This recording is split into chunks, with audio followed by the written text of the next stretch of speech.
Well, hi guys. Yeah, you probably don't recognize anything you see. This is my yard out where I live. See, there's my car. I thought I'd do today's film as much as I could from home.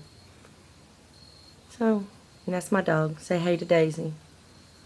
Daisy, say hey. Anyway, so, hold on. We'll get started. Hi guys. Yeah, I was just relaxing here at home and thinking about all the melodies we've been learning, and thought I might talk to you guys a little bit about it, about how we've learned that a melody is just, you take a rhythm, you give each note of that rhythm a pitch, so some go higher, some go lower, and it creates a tune.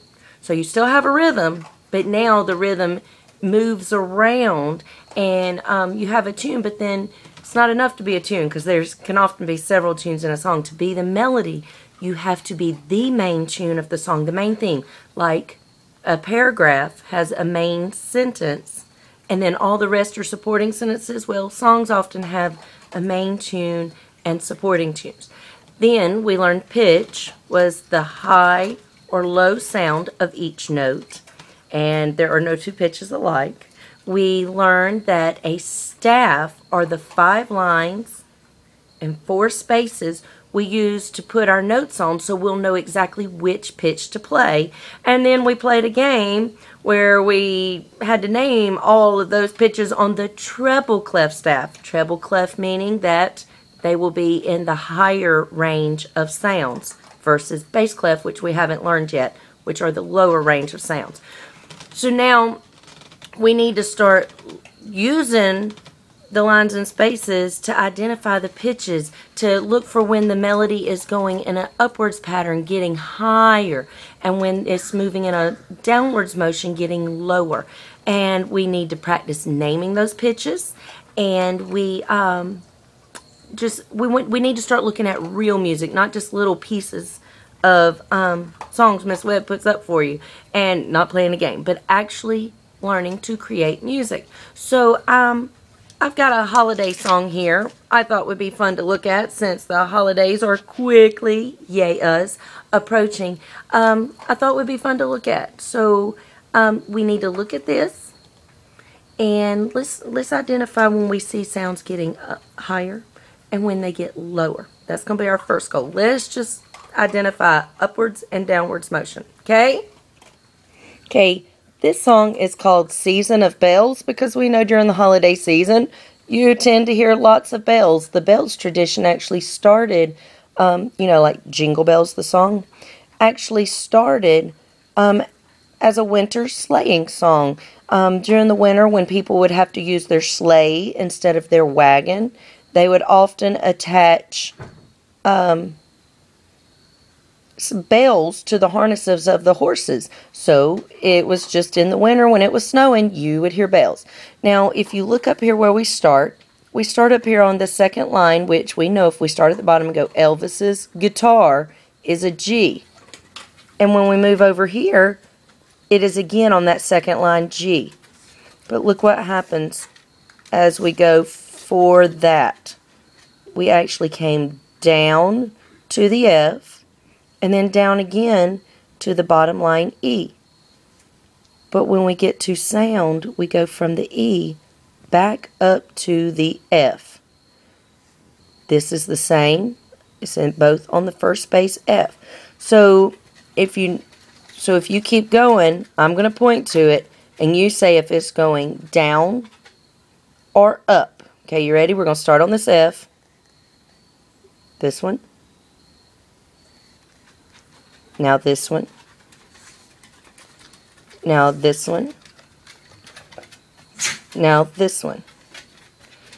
Alrighty, let's start here on this note for its, and let's go to the next one, down or up. This one's a little tricky. The. Okay, how about C? Move on to sun, of, last one, bells. down or up. Awesome. Good job, guys. Now, if right here on time for the, I said it's tricky. We're on one line below the staff, which is a C. We didn't cover that very much. And we were on the same note, so we neither went down nor up. We stayed the same. Again, for the, we stayed the same, not down or up. Okay, so here we didn't have to worry about changing pitch. We only had to worry about playing the exact rhythm, which would have been ta, ti, ti, time, for the. See, reading music's not so hard. Let's continue, and let's name more pitches, direction in this song. Pitch direction. So we're going to start on the second line G, move over here, and what is that one? You got it. Another G. Now tell me down or up. Next.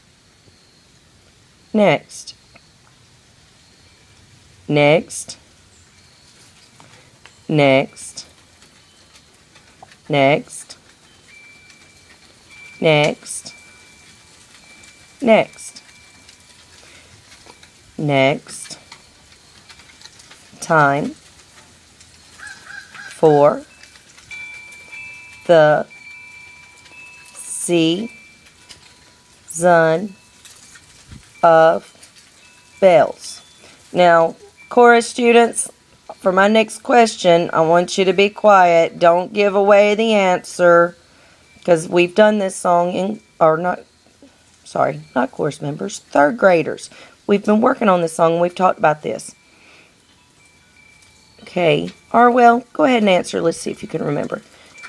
It's time for the season of bells is here. It's time for the season of bells is here.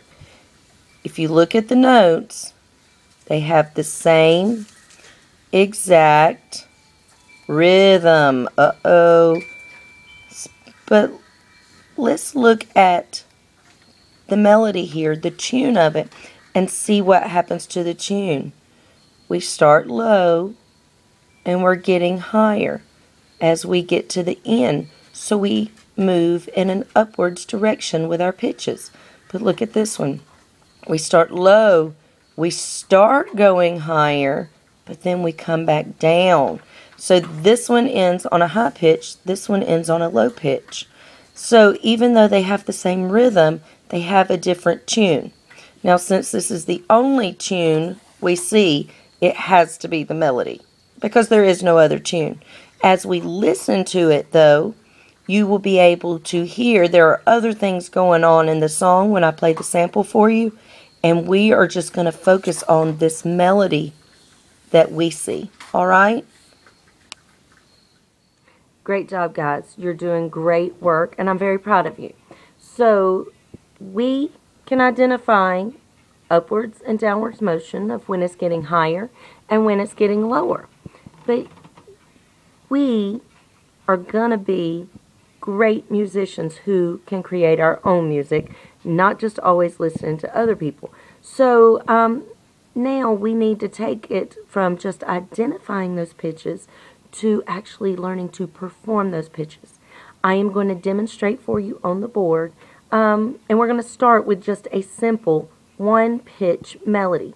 Well, guys, if we're only using one pitch, then that means you're going to have to focus most on rhythm, because obviously you won't need to worry about if you need to go higher or lower, but you do need to identify which pitch you are playing. So then, after we can be successful with one pitch melodies, we will move on to two pitch melodies, where you will have to worry about which note you play when. Again, you've got to remember your rhythms, okay? Quarter notes, ta. Paired eighth notes, ti. Half notes, ta, 2. Whole notes, ta, 2, 3, 4. Or the quarter rest. Shh. Yeah, I just said it. Shh. Did you hear me? Shh. So, always, you have to have your rhythm correct. But now you're going to have to start worrying about how high or low you need to be playing that note as you play it at whatever amount of beats it has. Hope you've enjoyed hanging out here at my house. I'm going to demonstrate for you really quick how we're going to be performing these melodies. And hopefully, before we can get to Christmas break, you not only will be performing 1-pitch melodies or 2-pitch melodies, but maybe 3-pitch melodies or 4-pitch melodies. And if we can really be gung-ho and awesome and work really, really hard, we will work our way up to a 5-pitch melody. Now, when we first started talking about the scale, how it had 8 notes that were guaranteed to work well together so that you can create a tune. Well, there's a smaller version of that major scale called a pentascale. Now, if you've ever heard of a pentagon, you would know the pentagon, like in Washington, has 5 sides. Well, then that means a pentascale has 5 pitches, 5 different sounds. And so we can really be rocking and rolling by the Christmas break if we can work up to using a pentascale, 5 pitches, to play a melody. But even if we don't get quite that far, you should still feel very proud of yourself for having accomplished so far how to read rhythms and how to read melodies and rhythms all at the same time, because you're awesome like that. Anyway, hope you've enjoyed hanging out at my house. Maybe next time we can try hanging out somewhere else. Alrighty, guys. Work hard.